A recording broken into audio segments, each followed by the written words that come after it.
Hi, I'm Joy, Hi, I'm Andrew. and welcome to the Joyfully Golden podcast.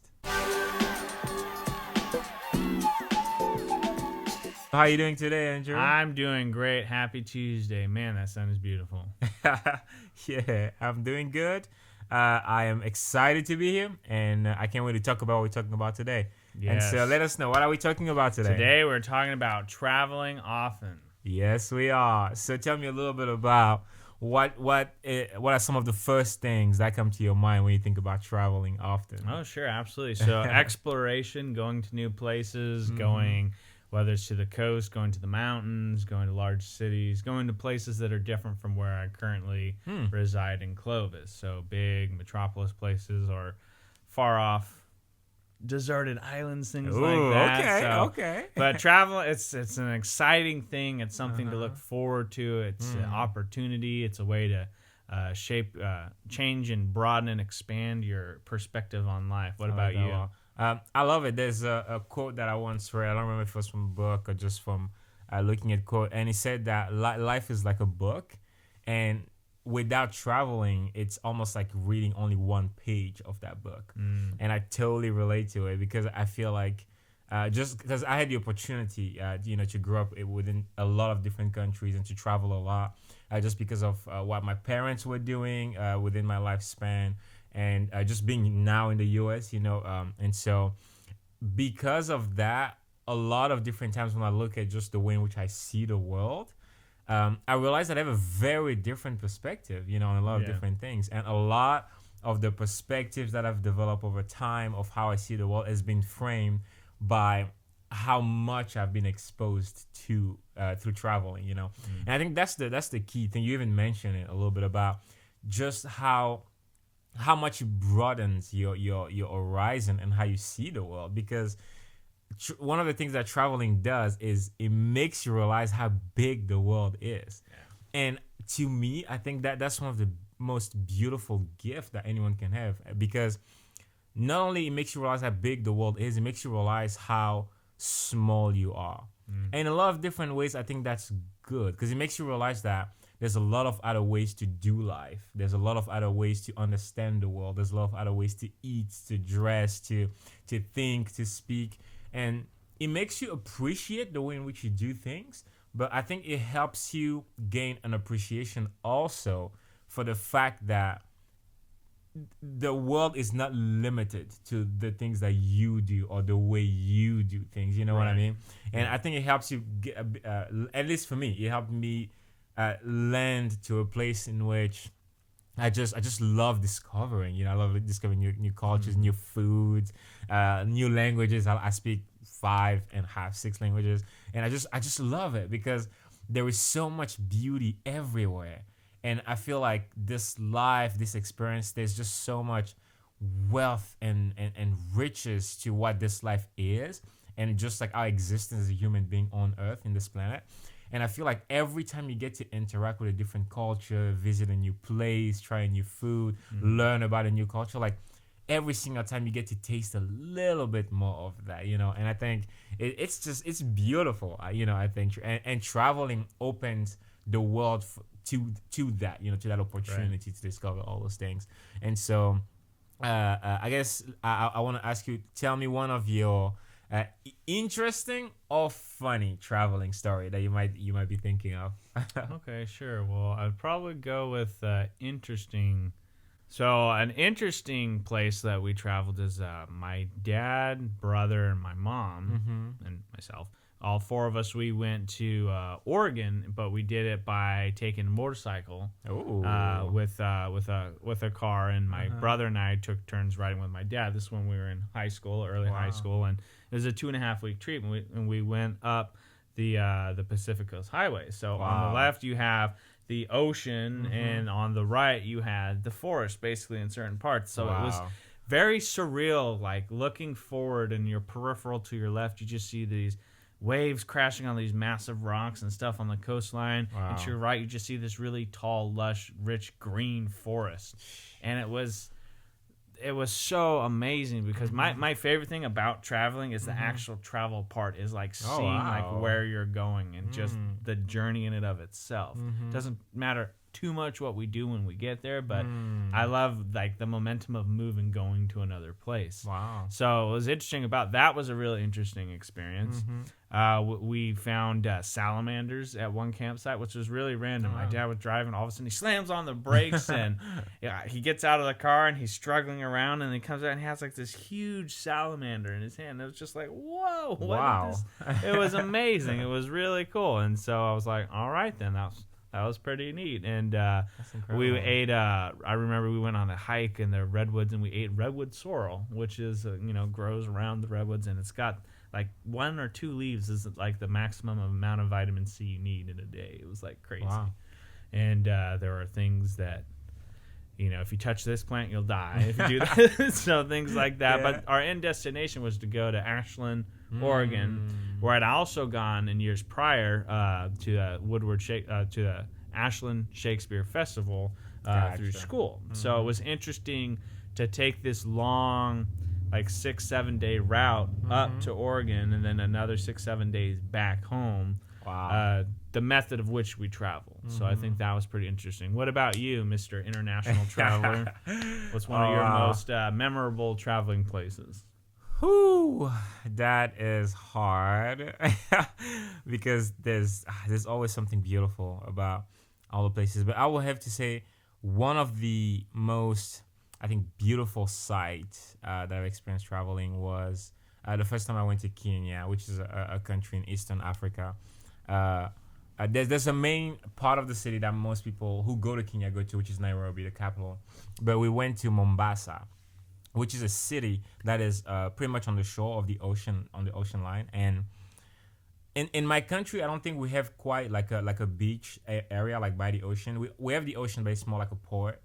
And so I just remember getting there, and it was just, and people from all over the world go there to like take pictures because the water is just this blue, surreal, like blue. And I just remember like standing there, just looking at it, and I was just like, just mind blown. And because I had never been there, I hadn't learned the language yet at that point. So there were all these people coming and selling like different like colors that they were making with like the rocks that were coming from the water, and like literally they would like make it right there and sell it. And it was just like this experience, and I just remember being blown away by just how beautiful, how fresh, how beautiful the weather was, and just like how like there were so many different people that were there for so many different reasons, some to relax, some to do business, some just traveling through.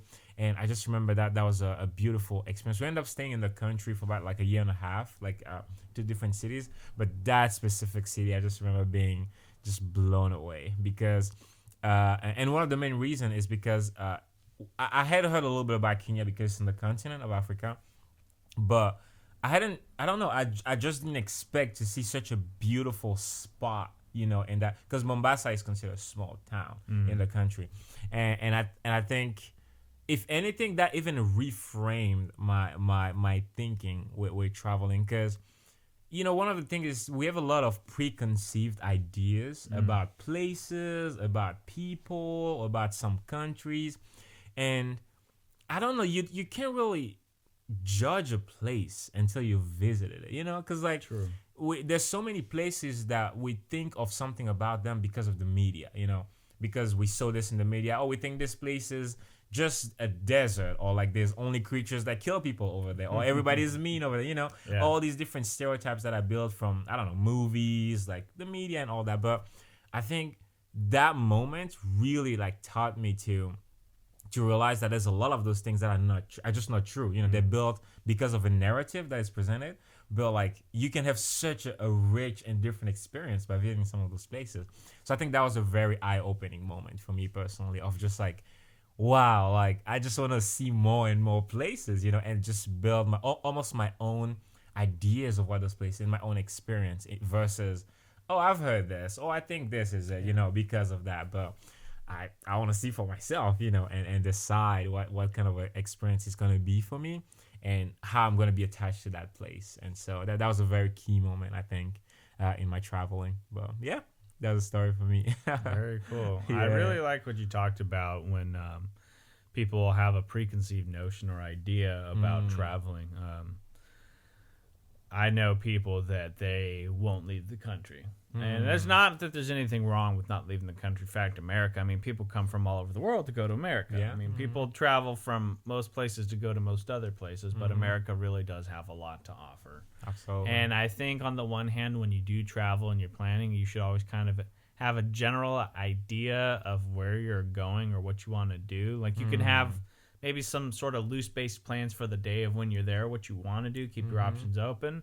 But I think when traveling internationally, things like that, it is important to kind of pay attention to like what areas are good to go to, what areas should I not go to, because that's very smart. it's you don't want to just be like, oh, I'm clearly not from around here. I'm thousands of miles away from home, and hey, well, this person looks nice, and all of a sudden, you're on a commercial, or back of a milk carton, things like that. But I think, like you said, it completely changes the way that you perceive people, cultures, traditions, customs, because you travel. And for us, like, I mean, living in California, we have a diverse cultural city. The Central Valley, there's a lot of Asian and European.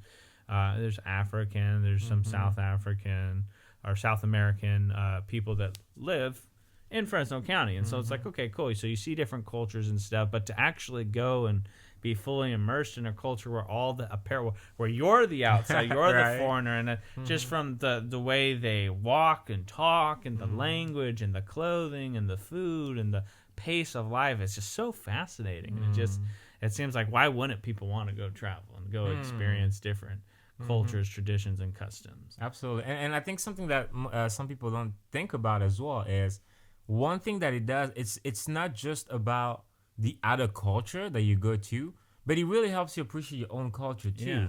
Because in my own example, I remember when I came to the U.S. for the first time. Now that was a cultural shock, coming to the U.S.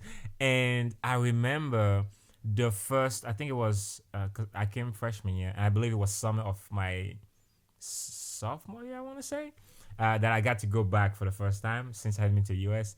And I just remember this mind flip because I was home and I was noticing all these things that I never paid attention to, like things that we do, like ways in which we behave, ways in which we think, and which is woven in the language, even in the words that we use, like just how we interact, things that never thought about, because that's just the way we do things, but the fact that I was able to go somewhere where things were so different, when I went back home, I was able to notice those things and appreciate them, because I was so grateful that we would do things a certain way and not another way, and all those things, those nuances.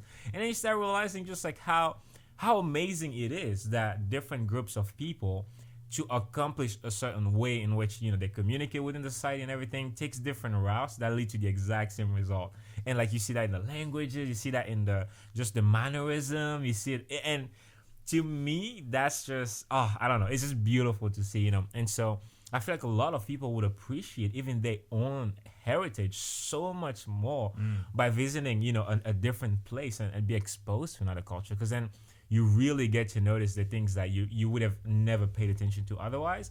And I just think that that's a part of just like opening up your mind, just like to a brighter and broader world, because I think that's very valuable, like a very valuable thing that I don't think too many other things besides traveling, would give you. Absolutely. And I remember it's a little over a week ago, we went up past Millerton and went outdoors for a little bit, you and I, and just being up there and just seeing the lake, seeing the mountains, seeing the sky, just getting out of the city. Like if anything, like you don't have to go on this international super expensive travel. Like true. Go to the mountains or or go to the ocean. That's so crazy. There are people that I remember like they'd never been to the snow before. People had never been to the beach before, just because it's not something near where they grew up. Like when we had foreign exchange students in high school and things like that, and it's like, oh, the mountains, the snow, no way. It's like, oh yeah, like like you don't have that way from. Well, that's far away and it's not ideal, but having this connection, I think traveling, I really associate it also with experiencing nature and being able to leave kind of humans influence in the world with our structures and our buildings and our roads and our traffic, and just looking at the natural world with the formations and the trees and the colors and the sense of nature. And I think that it's kind of like refreshes your soul by going on these journeys to witness like the wonders, like when a few years ago when we went to the giant sequoias. And that was good. See, right? And so like traveling to go experience new things. It's like this world's a beautiful place. Like my life goal is set foot on every continent, all of them. That's my number one goal, and I'm gonna make sure I do that. Yeah. But just to see the stars from another angle, just see formations, just experience life, and just kind of get out of your world of your technology and your day to day, and go have a breathtaking moment that'll just kind of remind you of, like you said, like how small we are, and just like how grand and beautiful this world is. That's such a good point. I absolutely love it, because traveling can be expensive. You know, I know that traveling is expensive, and I think a lot of times because of that, it's easy to think, you know, oh, I have to spend all this money, I have to go all the way across the world. I mean, that's fun, it's amazing if you can, but you don't have to start there. You can experience a completely different culture just by going to a different restaurant in a different part of town that you've never been to, and literally experience a completely new culture. You know, I remember going to an Indian restaurant after my graduation, like a few years ago, and I mean, I had been exposed to the Indian culture a little bit back home, but it was the coolest thing ever, because like the music in the restaurant, like the way people were interacting, like they were playing some Bollywood on the TV, and like it's not just food, like the whole experience, like you literally feel like you're in a different city or a different country, and like all it took was just like few tens, $20, and going to a different restaurant in a different part of town. So sometimes I think if you think about creative ways, it's very easy to learn about new cultures, to go to different places, like you said, just driving up to the mountains. Like, we are so blessed here. Like, I remember being in college and talking to some people who, like, they were born and raised in Fresno, made it all the way to college, and they had never been to Sequoia, never been to Yosemite, and I had already been right, and I had already been there twice, and I was already like, I want to go back, and I remember when I went, there were people from China, people from France, people from Australia, all over the world traveling to come and see these things, and us being here in our backyard, we just completely disregard that we have some of the biggest trees in the world right here, and to me, it's just mind blowing. And so just kind of like to add to that, like, you don't have to break the bank. You don't have to, I don't know, take a 1 month trip, an expedition. No, like, you can literally start by doing things that are 10, 20 minutes away from you. And that's a blessing. That's because I've lived in the US for like 7-8 years now. And that's a blessing that not all the countries around the world have. Like, in my country, you can't just go down the street and go to, like, I don't know, like a French or Italian restaurant. You know, sometimes you have to drive miles and miles. But in the US, it's almost expected to have all kinds of different ethnicities of food, to have places where you can drive nearby, and especially in California, like, I mean, all the beautiful locations that you can drive to that are just in nature, like, so many opportunities to get out of your usual every day and be exposed to something new, whether it's in nature, with people, with different cultures. And because of that, I think it's something that a lot more people should take advantage of, I think. And I truly believe that it enriches so much the quality of life. And whether you realize it immediately or not, it really enriches the way in which you see the world, the way in which you think about the world. Because the bigger your world becomes in your mind, the more people can fit in, the more lifestyles can fit in, the more cultures can fit in, the more locations can fit in, and eventually you start having a bigger, and because your world just keeps expanding, and there's no limit. You decide what's the limit. You know what I mean? Is it gonna be just the city, just the state, just the country? You know, just 2 continents, all the continents? You decide that. You know, but I think we have all the opportunities to start today. You know, to live that lifestyle of traveling often, even if it means a 10-minute trip down the street. You know what I mean? I love it. Yeah. So travel often, travel far, and let us know some of your favorite traveling places. Ooh, I like that. Until then, stay joyfully golden. See you next time.